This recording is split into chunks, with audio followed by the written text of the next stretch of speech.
Buenos días con todos ustedes. Les saluda el profesor Johnny Arcela. Hoy tendremos nuestra clase con los chicos del colegio particular Lumbreras y con las aulas especiales. Entonces vamos a utilizar las imágenes para poder ir explicando el tema de hoy. ¿Ya? Entonces el tema de hoy para los chicos de aulas especiales es evolución. ¿Ya? Los invito a que me sigan.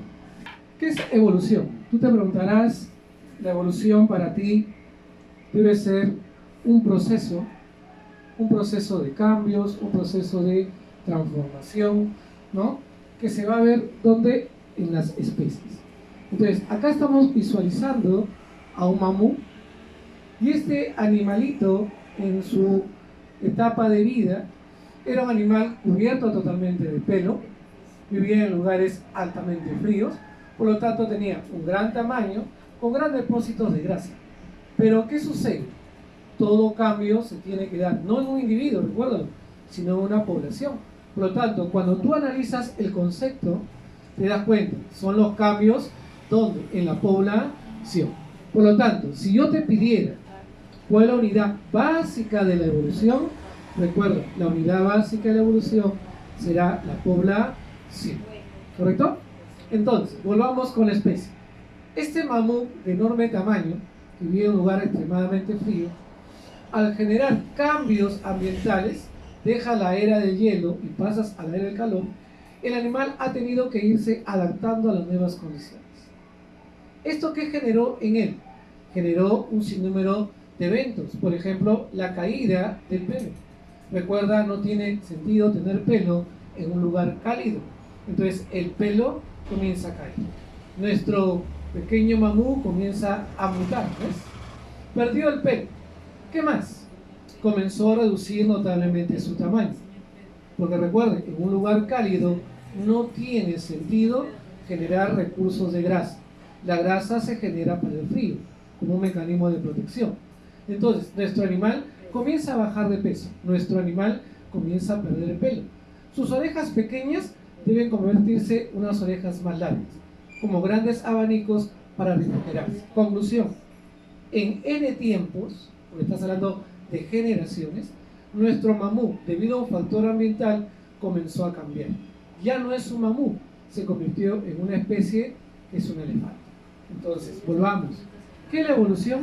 Son los cambios en el pozo genético de una población a través del tiempo. Para poder explicar la evolución, necesitamos la participación de ¿qué? De teorías. Algo que te dé un sustento en qué basar. Entonces, veamos y analicemos algunas teorías. La teoría de los caracteres adquiridos, planteado por Jean-Baptiste de Lamarck en su obra de 1809, Filosofía Zoológica. ¿Qué plantea Lamarck? Lamarck plantea lo siguiente: los eventos en la vida de un organismo predisponen cambios. Pero esos eventos, ¿en qué se basan, chicos?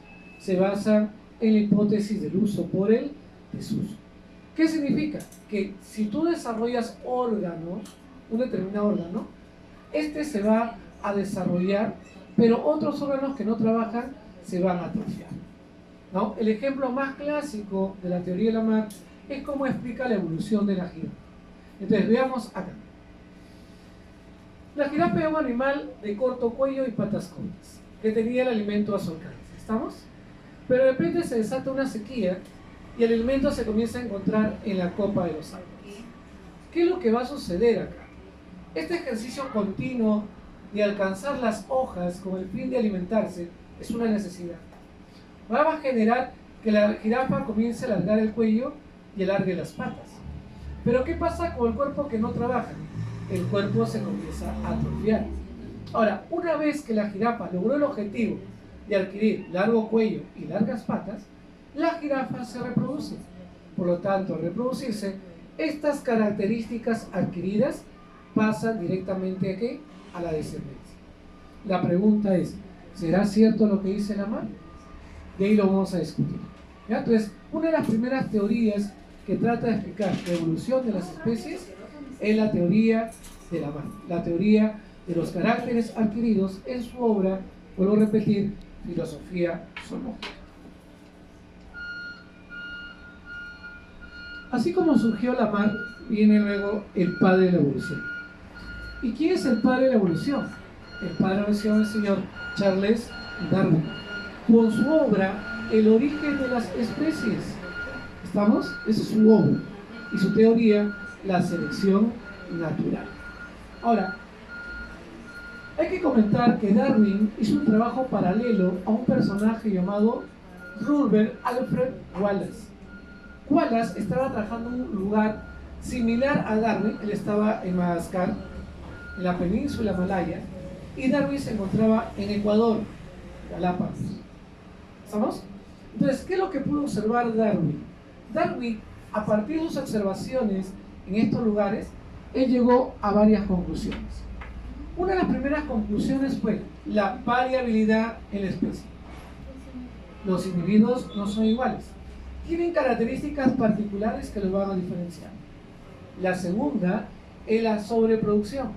Nace mayor cantidad de individuos de los que puede mantener el medio ambiente.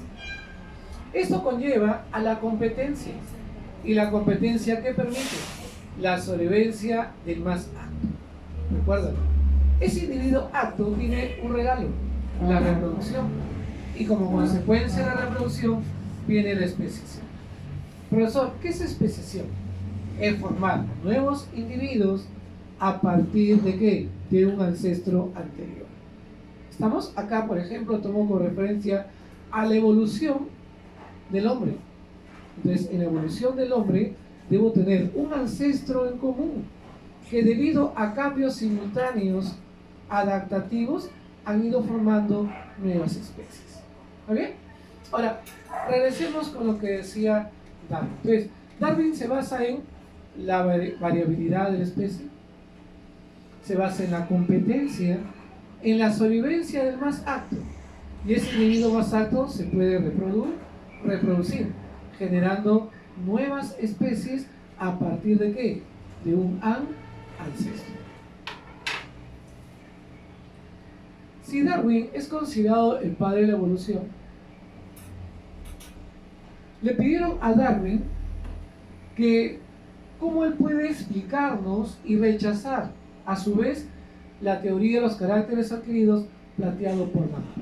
Recuerden que Lamarck se basaba en que la jirafa tenía el cuello corto, patas cortas, pero debido a un factor de necesidad obligó a que comenzara a ejercitar su cuello y sus patas para alcanzar las hojas y poderse alimentar. ¿Correcto? O sea, la hipótesis del uso y desuso, la reproducción y los caracteres pasarán a la descendencia. Pero ¿qué comenta Darwin? ¿Cómo él rechaza eso? Darwin dice lo siguiente. Volvamos. En una población de jirafas hay individuos que tienen el cuello corto y otro ligeramente alto. ¿Estamos? ¿Qué es lo que va a suceder? Lo que va a suceder es que estos individuos de una misma especie van a tener que competir por el alimento. Por lo tanto, eso de competir por el alimento genera que aquellos que tienen el cuello largo, ligeramente largo, se van a alimentar de hojas frescas. Y alimentarse de hojas frescas serán animales fuertes, con capacidad y alto potencial reproductivo. Pero aquellos que se alimentaron de las hojas secas, que eran aquellos que tenían el cuello corto, eran animales débiles, que incluso morían en la etapa de la reproducción. Si muere esta especie de tallo corto, patas cortas, ¿quién muere también con ellos? Su descendencia. Por lo tanto, ¿quiénes tenían ventaja? Aquellos individuos que tenían características particulares y que generaron la sobrevivencia del más apto. Por lo tanto, este individuo, que era el más apto, con alta capacidad reproductiva, formaba nuevas especies modificadas. Y como el factor seguía dándose en el medio ambiente, el cuello largo se fue alargando a lo largo de varias generaciones. Conclusión: Darwin rechaza contundentemente la teoría de Lamarck. ¿Qué nos faltaría ver en lo que respecta a las teorías evolutivas? Faltaría la teoría de las mutaciones, planteado por el botánico Hugo de Bryce, que descubre los principios mendelianos. ¿Qué significa eso? Que al descubrir los principios mendelianos, mira acá, Estás hablando de qué? De que los cambios se van dando en los cromosomas. Y sabemos que los cromosomas son porciones de ADN. Conclusión, el motor de la evolución será la mutación. Por ejemplo, ¿cómo ha mutado el caballo actual a partir de un ancestro rudimentario? O el otro. Mira acá, ¿qué pasaría hipotéticamente si todos estos conejos que viven en un solo lugar, de repente comienzan a mutar? Producto de un factor geográfico limitante. ¿Qué significa eso? Que los conejos que fueron aislados en el área A, por ejemplo, que viven en condiciones de extremo frío, serán animales de pelaje blanco, de largas orejas y largas patas, y de gran tamaño. Pero aquellos que se quedaron en otro extremo, en un lugar cálido, serán animales que van a mutar de pelaje. Pueden ser grises, plomos, marrones o negros. ¿Estamos? Como esto es un lugar muy cálido, son animales de bajo tamaño, o sea, bajo peso, orejas cortas, patas cortas. ¿Correcto? ¿Por qué? Porque cada grupo se ha adaptado a las condiciones existentes. Pasa N tiempo y este puente, entre comillas, se cerró. Y los conejos del sector A deciden reproducirse con el sector B. Le hago la pregunta, ¿se van a poder procrear? No, profesor. ¿Y por qué no se pueden procrear? Porque esas características que ellas han adquirido ha generado que su ADN mute, que su cromosoma se altere. Por lo tanto, son dos especies completamente diferentes. No es lo mismo una liebre. A ver, entonces nos damos con la sorpresa de que no es lo mismo una liebre a un conejo. Entonces ha habido factores de qué? De aislamiento. Ha habido un aislamiento de qué tipo? Geográfico, en este caso un río, un acantilado, un abismo. Un aislamiento de qué tipo? Reproductivo, no se puede reproducir. Y como consecuencia, un aislamiento genético. Entonces, Hugo de Bryce, botánico, se basa en la teoría de las mutaciones. Las especies dan grandes saltos evolutivos en poco tiempo. Ahora, Darwin basó su trabajo en el análisis de estas aves llamadas pinzones. Entonces, si te das cuenta, para ti serían la misma ave, pero si observas y eres minucioso, aquella ave, por ejemplo, que tiene este pico particular, que se alimenta de fruta, no es lo mismo que aquella ave que se alimenta de hojas. Mira la diferencia. Entonces, si tú tuvieras que aparear, reproducir a un pinzón que come fruta con uno que come hojas, campeón, genéticamente son distintos. Reproductivamente no vas a tener descendencia. ¿Por qué? Porque hay un factor de aislamiento geográfico que ha condicionado el cambio. Entonces, ¿hay factores que ayudan a la evolución? Sí, y aquí lo veremos en la siguiente sesión. Una teoría final que trata de explicar también o sintetizar, resumir todo el concepto que hemos mencionado es la teoría del neodarwinismo, también llamada teoría sintética o teoría moderna. ¿Por qué? Porque resume los principios de Darwin, le suma las bases genéticas del mente, ¿correcto? Y eso tiene que ver con tu ADN, con tus cromosomas, constituyendo el concepto que es modal. ¿Qué era la evolución? Son los cambios en una población a través del tiempo. ¿Pero dónde?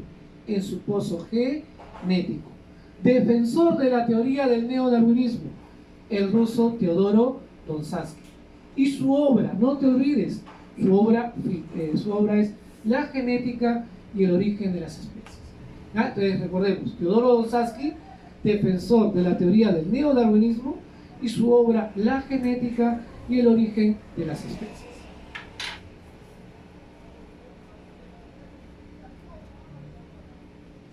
Ahora, no solamente basta, muchachos, las teorías, sino también las pruebas. Profesor, quiero que me demuestre esto. ¿Quieres ver una evidencia? ¿No? ¿Quieres tocar una evidencia? Entonces, si tú quieres tocar una evidencia, ahí aparecen pruebas como la paleontología. ¿El estudio de qué? De los restos fósiles. Estos restos pueden ser anatómicos, petrificados, preservados, moldes o huellas. Restos anatómicos, por ejemplo, los huesos que dejó Lucy, el Australopithecus afarensis. Petrificados, aquellos que quedan grabados, ¿sí? Impresos en la roca, esos son petrificados. Profe, preservados, por ejemplo, acá encontramos a un insecto preservado en un cristal de ámbar, como usted lo pudo ver en la saga, ¿no?, El Parque Jurásico. ¿Qué se encontró? A un zancudo preservado en un cristal de ámbar, del cual se pudo recuperar su ADN. Claro que es una película, pero en la realidad esto es una prueba evolutiva, ¿ya? La paleontología como prueba evolutiva. Así como hay paleontología, chicos, luego tenemos la anatomía comparada. ¿Qué pasa en la anatomía comparada? Vamos a analizar órganos. Por ejemplo, órganos homólogos, órganos análogos. Profesor, ¿qué son homólogos? Son aquellos que son iguales en estructura. Por lo tanto, si tú comparas el brazo del hombre con la pata anterior del gato, la aleta de la ballena y la ala del murciélago, todos estos son órganos homólogos. ¿Por qué? Date cuenta, son iguales en estructura. Húmero, cúbito y radio, falanges. Embriológicamente también derivan del mesodermo. Profesor, ¿y qué son análogos? Análogos son cuando son diferentes en estructura, mira acá, pero iguales en función. La pata del topo y la patita anterior del grillo, ¿para qué sirven? Para escarbar, hacer agujeros, ¿no?, en la tierra. Entonces, cumplen una misma función, es escarbar, pero estructuralmente son diferentes. Otro ejemplo acá, tenemos el ala, por ejemplo, de esta mosca, comparada con el ala del murciélago y del halcón. Estructuralmente son diferentes. Recuerden que el ala de una mosca tan solo es un repliegue de piel. Por eso cuando usted ve el ala al microscopio, va a encontrar una capa de tejido epitelial con gran cantidad de pelos o vellosidades.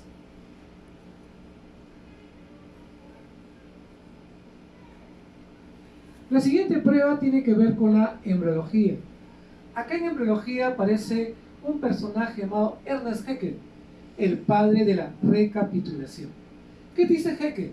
Que en la etapa embrionaria el hombre ha caminado ¿con quiénes? Ha caminado con los animales. Entonces, si tú te das cuenta, en la etapa de embrión, el hombre se parece a un pez, a un anfibio, a un ave, a un mamífero, como el cerdo, porque todos tienen las mismas características externas o morfológicas. Luego tenemos la prueba bioquímica, en la cual, nunca olvides, la molécula universal de la evolución, acá lo estás viendo, se llama ADN. ¿Por qué? Porque tiene como base timina. Siempre que tú encuentres en una secuencia timina, a ojo cerrado, es ADN. ¿Ya? Entonces, la molécula universal de evolución es el ADN. Ahí también vamos a encontrar la hemoglobina, la amilasa, el citocromo C, importante para la formación de energía.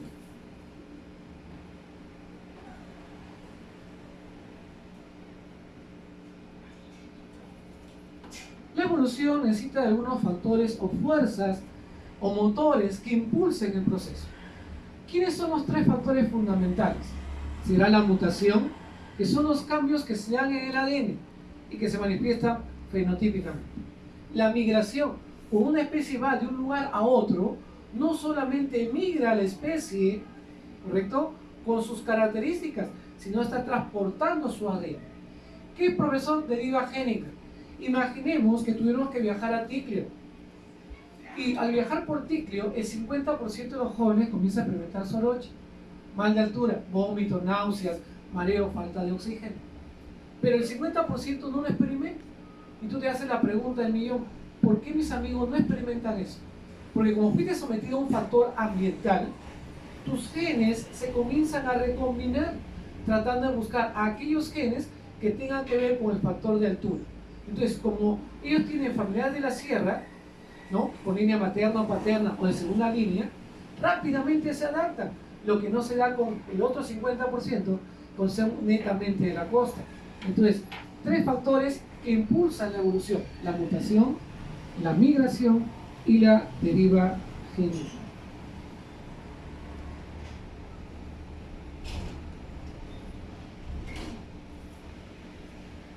Acá están los factores que te mencioné hace un instante: la mutación, el flujo genético, deriva génica y el cruzamiento no aleatorio.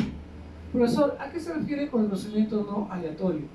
Si usted recuerda, alumno, ¿no? Genética, en genética se hablaba de homocigotes, heterocigotes, ¿no?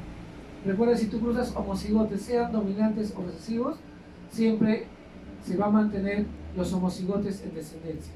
Pero si tú cruzaras heterocigotes, te va a salir una mezcla de homocigotes dominantes, heterocigotes, homocigotes recesivos. Y eso ayuda mucho a la variabilidad en especie. Como reto académico te estoy pidiendo que realices un mapa conceptual del tema. Un mapa conceptual, chicos, es como un resumen de todo este tema, que usted lo va a poder revisar nuevamente en el canal del Facebook del colegio, o si desea en mi canal en YouTube, buscando Johnny Arcela nada más, y va a volver a ver toda esta información, obviamente detalladamente, ¿no? Pero estoy pidiendo que como reto académico usted me realice un mapa conceptual del tema, donde va a colocar el título, que es evolución, las principales teorías, ¿no? Sus representantes, sus características, e incluso me puede condicionar algunos ejemplos. Entonces, usted va a realizar un mapa conceptual del tema llamado evolución, usando como base la información que tiene en lo que hemos comentado en esta sesión. Luego, usted va a responder en su propio cuaderno las siguientes preguntas. Diferencia entre la teoría de Darwin y de Hugo de Vries. ¿Correcto? No es necesario que usted se explaye, sino que sea conciso. Luego te pido en la letra B, unidad básica de la evolución. Usted va a colocar 2 puntos y va a colocar la B. Prueba evolutiva que compara el desarrollo de los órganos, tanto estructural y funcional. Usted buscará en pruebas evolutivas aquellas que tengan concordancia con lo que estoy pidiendo. ¿Correcto? Y voy a repetir, esta información va a estar colgada en el Face del colegio, o si tú deseas, en mi canal Johnny Arcela por YouTube, lo puedes encontrar. Lo importante, jóvenes, es que ustedes utilicen esta información, ¿correcto? La revisen, ¿no? ¿Para qué? Para poder afianzar nuestros conocimientos. ¿Ya? Por mi parte ha sido un gusto, un placer, ¿no? Haber tenido esta sesión contigo, este contacto virtual, ¿no? Y nos veremos en la otra oportunidad. Gracias. Cuídate.